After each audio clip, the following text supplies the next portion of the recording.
여러분, 우리가 매일 쓰는 아주 평범한 단어 속에 무려 5,000년 전의 소리가 그대로 봉인되어 있다면 믿어지시나요? 자, 지금부터 저와 함께 언어학 타임머신을 타고 고대 문자에 숨겨진 소리의 비밀을 한번 풀어보겠습니다. 근데 그 열쇠가 놀랍게도 바로 우리가 쓰고 있는 한국어에 있습니다. 그래서 오늘의 핵심 질문은 바로 이겁니다. 5,000년 전 그 옛날 거북이 등껍질에 새겨졌던 갑걸문. 우리가 과연 그 소리를 들을 수 있을까요? 보통 생각하면 에이, 문자의 모양은 남아있어도 소리는 당연히 사라졌겠지 하잖아요? 그쵸? 근데 정말 그럴까요? 이번 탐구의 핵심 가설은 정말 대담합니다. 뭐냐면요. 고대 문자가 처음 만들어졌을 때 그 원초적인 소리가 사라진 게 아니라 마치 DNA처럼 현대 한국어 안에 화석처럼 딱 박혀서 보존되어 있다는 겁니다. 이걸 바로 소리 DNA라고 부르는 거죠. 자, 그럼 이 놀라운 주장이 진짜인지 아닌지 확인해 봐야겠죠? 오늘 우리는 가장 기본적인 색깔, 검은색과 흰색, 이 두 가지를 단서로 한번 직접 파헤쳐 보겠습니다. 자, 그럼 첫 번째 비밀부터 풀어볼까요? 첫 번째 사건 파일입니다. 바로 검은색을 뜻하는 고대 한자, 검을현자. 여기에 한번 집중해 보시죠. 이 검을현자의 가장 오래된 갑골문 형태를 보면요. 딱 이거예요. 실을 뱅뱅 꼬아서 만든 실타래 모양. 정말 눈에 보이는 걸 그대로 그림으로 그린 거죠. 상형 문자니까요. 근데 여기서 진짜 중요한 질문이 생깁니다. 아니, 실을 감는다는 건 그냥 행동이잖아요. 이게 어떻게 검은색이라는 색깔의 의미가 될 수 있었을까요? 바로 그 연결고리, 그 열쇠가 소리에 숨어 있다는 겁니다. 자, 바로 여기에 결정적인 단서가 나옵니다. 우리말 한번 보세요. 실을 감다, 그리고 색이 검다. 어때요? 놀랍게도 둘 다 똑같이 기역 소리로 시작하죠. 이 분석은 이걸 절대 우연으로 보지 않아요. 이런 현상을 설명하는 언어학 이론이 있어요. 바로 성음 상징 이론이라는 건데요. 이게 뭐냐면 소리 그 자체에 고유한 의미나 에너지가 담겨 있다는 개념이에요. 굉장히 흥미롭죠? 이 이론에 따르면 바로 이 기역이라는 소리에 아주 특별한 쉼이 숨어 있다는 겁니다. 이 분석을 보면요. 기역 소리는 뭔가 안쪽으로 구부리고 가두고 꽉 응축시키는 그런 에너지를 상징한대요. 한번 상상해 보세요. 실을 계속해서 감으면 기역, 빛이 들어올 틈이 점점 사라지겠죠? 그러다 결국 새까맣게 검게 변하는 거예요. 와, 소리가 가진 에너지랑 실제 현상이 완벽하게 맞아 떨어지는 거죠. 좋습니다. 검은색의 비밀은 풀렸네요. 그럼 이제 두 번째 사건 파일로 넘어가 볼까요? 이번엔 반대로 흰색입니다.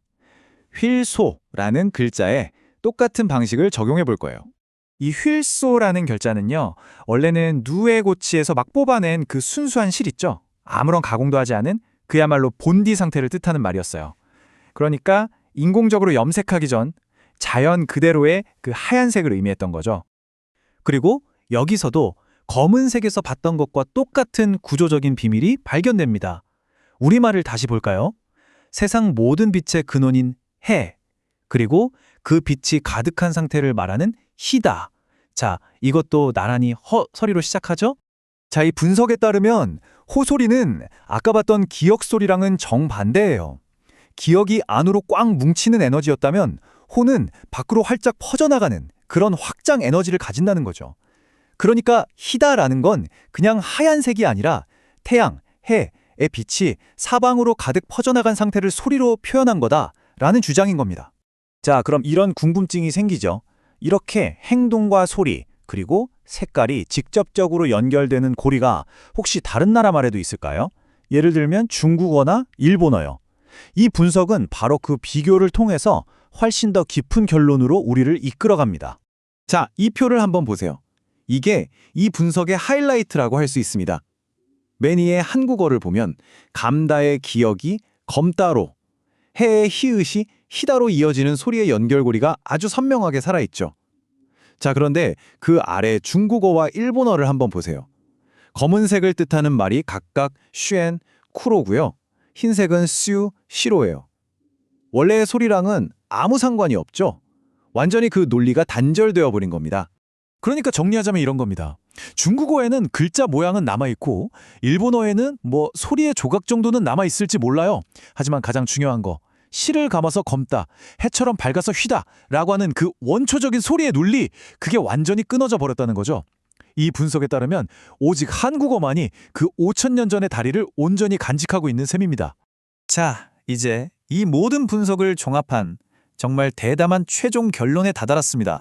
이 분석 자료가 내리는 최종 결론은 이렇습니다. 한번 들어보세요. 중국은 그 소리를 잃어버렸다. 일본은 소리를 가져갔지만 그 뿌리를 잊어버렸다. 오직 한국만이 5,000년 된 소리 DNA를 온전히 보존하고 있다. 바로 이게 이 분석이 내놓은 아주 강력한 주장입니다. 자, 오늘 우리는 검다, 희다 이 딱 두 개의 단어를 가지고 5,000년이라는 어마어마한 시간을 거슬러 올라가 왔습니다. 그렇다면 우리가 매일 아무 생각 없이 쓰는 다른 수많은 우리말 속에는 과연 또 어떤 놀라운 고대의 비밀이 잠들어 있을까요? 이 질문을 여러분께 던져드리면서 오늘 이야기는 여기서 마치겠습니다.